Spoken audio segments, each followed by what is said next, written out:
എന്റെ മോനെ അത് കറക്റ്റ് ശരിക്കുള്ള തോക്കാ.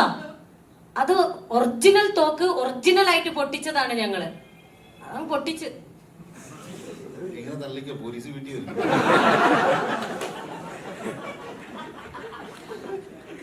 ഒരു മയത്തിലൊക്കെ തള്ളാവും എന്നോട് കുട്ടേട്ടൻ പറഞ്ഞിരുന്നു.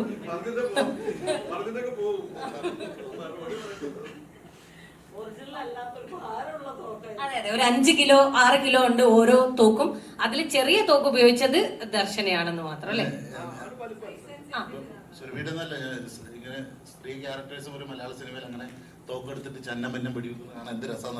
ഞാൻ ചന്നം പിന്നെ വെച്ചിട്ടില്ല. ഞാൻ 3 പേരെ വെച്ചു, 3 പേരെ ഞാൻ കൊന്നു. ഉറപ്പാണ്. ഞാൻ എന്റെ ഉണ്ടകൾ ഒന്നും പാഴായിട്ടില്ല. അപ്പൊ എനിക്ക് വളരെയധികം സന്തോഷമുണ്ട്. കാരണം ശ്രീ ശങ്കരാചാര്യ യൂണിവേഴ്സിറ്റിയിൽ പഠിക്കാൻ പോയതുപോലെയുള്ള ഒരു വൈബായിരുന്നു. ഇവരെല്ലാവരും കണ്ടില്ല. എത്ര സീനിയേഴ്സ് ആണ്. പൊന്നമ്മ ചേച്ചി ആണെങ്കിലും കുട്ടേട്ടനാണെങ്കിലും ഓരോ ദിവസവും വൈകുന്നേരം ഈ കൺവിൻസിങ് സ്റ്റാർ വന്നിട്ട് ഞങ്ങളെ കൺവിൻസ് ചെയ്യും. പിന്നെ ദർശനയും അതുപോലെ തന്നെ വിഷ്ണു അഗസ്ത്യയും അദ്ദേഹം കൺവിൻസ് ചെയ്തിട്ടുണ്ടായിരുന്നു. അവസാന ദിവസം നിങ്ങൾ ഏത് പാതിരാത്രിയിലാണെങ്കിലും എന്ത് പ്രശ്നം ഉണ്ടെങ്കിലും അത് രാഷ്ട്രീയമായിക്കോട്ടെ, സിനിമയായിക്കോട്ടെ, പോലീസ് കേസ് ആയിക്കോട്ടെ, ഏത് പാതിരാത്രിയിലും എന്നെ വിളിക്കണം. ദർശന പാവ അത് കേട്ട് വിശ്വസിച്ചു. വിളിക്കും ചേട്ടാ, എന്റെ പട്ടിയെടുക്കും ഫോണെന്ന്. അത്രയും ഞങ്ങളെ കൺവിൻസ് ചെയ്തുകൊണ്ടിരിക്കുകയായിരുന്നു ഓരോ ദിവസങ്ങളിലും. പിന്നെ വാണി ചേച്ചി ആയിക്കോട്ടെ, ഉണ്ണിമാങ്കോ ആയിരുന്നു ഞങ്ങളുടെ സ്പൈ വർക്ക് ചെയ്തുകൊണ്ടിരുന്നത്. കാരണം കഥയൊന്നും ഞങ്ങൾക്ക് അത്ര ഇത് അറിയില്ല. അപ്പൊ പെട്ടെന്ന് അവിടെയൊക്കെ പോയി ഇന്ന് ഇങ്ങനെ സംഭവിക്കും അങ്ങനെ സംഭവിക്കും എന്നൊക്കെ ഞങ്ങൾക്ക് പറഞ്ഞു തന്നത് മാംഗോ ആണ്. പിന്നെ സൂരജിനെ പറ്റി ഞാൻ ആവശ്യത്തിൽ നമ്മളുടെ സ്റ്റാർ വിനീതേട്ടൻ, അദ്ദേഹത്തിന്റെ ഭക്ഷണം നിങ്ങൾ എല്ലാവരും കണ്ടുപഠിക്കേണ്ട ഒന്നാണ്. പച്ചക്കറികൾ മാത്രം, പലതരത്തിലാണ് അദ്ദേഹം ഫുഡ് കഴിക്കുന്നത്. അതുകൊണ്ടാണ് ഈ ഒരു നിത്യ യൗവനം ഷാജഹാൻ ഇപ്പോഴും സൂക്ഷിക്കുന്നത്. പിന്നെ പരിമളിനെയും എനിക്ക് അധികം കൂടെ വർക്ക് ചെയ്യാൻ പറ്റിയിട്ടില്ല. നമ്മുടെ തെലുങ്ക് ഡയറക്ടർ ഒന്ന് എണീറ്റ് നിൽക്കുവോ? Sorry, Kannada director Natesh Hegde. അദ്ദേഹം ഒരു വില്ലനായിരുന്നു. അദ്ദേഹത്തിന് പക്ഷെ ടുട്ടുമോൻ വെടിവെച്ച് കൊന്നു. ഒരു മിനിറ്റ് അവർക്ക് വേണ്ടി നീ സംസാരിച്ചു കളയില്ല. അവർ സംസാരിച്ചോളൂ. പക്ഷെ അവര് നമ്മളെ പരിചയമുള്ളൂ. അവരൊന്നും സംസാരിക്കുന്നില്ല. നീ നിർത്തിയാലല്ലേ സംസാരിക്കാൻ പറ്റുള്ളൂ. കാരണം കസേരയിൽ മാത്രം ഇരിക്കുമ്പോ ബാക്കി ചെല്ലണ്ട. അല്ലെങ്കിൽ ഞാൻ ഓടിച്ചെന്ന് വെടിവെക്കേണ്ടി വരും, കൊള്ളേണ്ടി വരും, വീഴേണ്ടി വരും. ഇത് കസേരയാകുമ്പോ ഒരു ലിമിറ്റ് ഉണ്ടല്ലോ. ആരെങ്കിലും തള്ളിക്കൊണ്ടുപോയി. അല്ല, അങ്ങനെ സന്തോഷമുണ്ട് കേട്ടോ. 32 ദിവസത്തോളം ഞാൻ സിനിമയിൽ അഭിനയിച്ചു.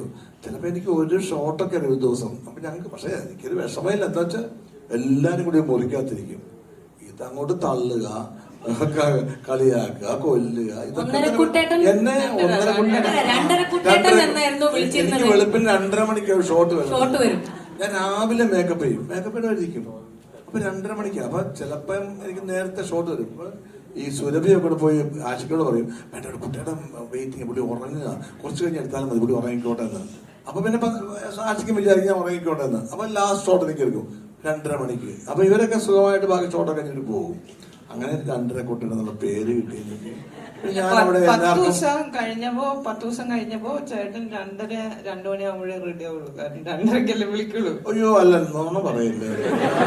രാവിലെ അതിരാവിലെ ഞാൻ റെഡിയാകും. പക്ഷെ ഇവരൊക്കെ പിള്ളേരല്ല. അപ്പൊ ഞാനിപ്പോ ഇവരെന്ത് പറഞ്ഞാലും സമ്മതിച്ചു കൊടുക്കും. ഞാൻ അവളുടെ കാർന്നവര് 40-42 വർഷമായിട്ട് സിനിമയില്. പക്ഷെ അഹങ്കാരമല്ല, അഹങ്കാരമല്ല, അവസ്ഥയാ. അഹങ്കാരമല്ല കുഞ്ഞെ, പിടിച്ചു നിൽക്കണ്ടേ നിങ്ങളുടെ കൂടെ. ഇത് നാക്കാത്ത ദൈവങ്ങളൊക്കെ. ഒരിക്കലും ഞാൻ മലയാള സിനിമ ഇത്രയും വർഷമായിട്ട് നിന്നിട്ടും ഇതിന്റെ കൂടെ നിൽക്കുക എന്നുള്ളതാണ് ഏറ്റവും വലിയ പ്രശ്നം.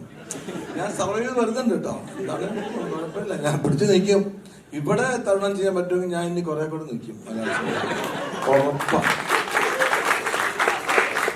പാസ്സായ ഞാൻ ഇങ്ങനെ എനിക്ക് എന്നെ ആർക്കും തടുക്കാൻ പറ്റില്ല. ഇത് പാസ്സായി ഞാൻ. സുരഭി അല്ല, ഞാന് ഇതിന്റെ മുന്നേ ഞാൻ സ്റ്റേജിലാണ് യൂഷ്വലി പെർഫോമൻസ് ചെയ്യല്. അപ്പൊ ആ സ്റ്റേജിൽ കയറുന്ന മുന്നേ നമ്മൾ സാധാരണ ഒരു 100 പുഷപ്പ് അടിച്ചിട്ടാണ് പോയില്ല. അപ്പൊ ഞാൻ ആ സെയിം ടെക്നീക്ക് ഇവിടെ യൂസ് ചെയ്യാനായിരുന്നു മനസ്സിലുണ്ടായത്. പിന്നെ അതും നമ്മള് സീൻ എന്ന് പറഞ്ഞാൽ നമ്മൾ വെടി കൊള്ളുന്ന സീനായിരുന്നു. അപ്പൊ ഞാൻ അങ്ങനെ കുറച്ച് പമ്പാവട്ടെ എന്ന് വിചാരിച്ചിട്ടാണ് അതെ അതെ, അത് ചെയ്തത്. എണ്ണാൻ വേണ്ടിട്ട് എന്നെ നിർത്തുമായിരുന്നു. സൊർബി ചേച്ചി പ്ലീസ് കം Oh, ശരി. And count. ഞാനാണെങ്കിൽ പേടിച്ച് വിറച്ചു, മോനെ സുരേച്ചി അല്ല ഹനുമാൻ കൈൻഡൊക്കെ ആണല്ലോ ഇവൻ. അപ്പൊ പോയി എങ്ങനെ എണ്ണി അങ്ങനെ വാമാക്കിട്ട് നോക്കുവോ എന്നൊക്കെ പറഞ്ഞിട്ട് അല്ലേ. ബേബിയുടെ കോൺഫിഡൻസ് ഒക്കെ ഉണ്ടായിട്ടാണ് നമുക്ക് അന്ന് ചെയ്യാൻ പറ്റിയത്. Like it was really fun. It was a beautiful time and yeah. Yeah. Yeah. Yeah. അതെ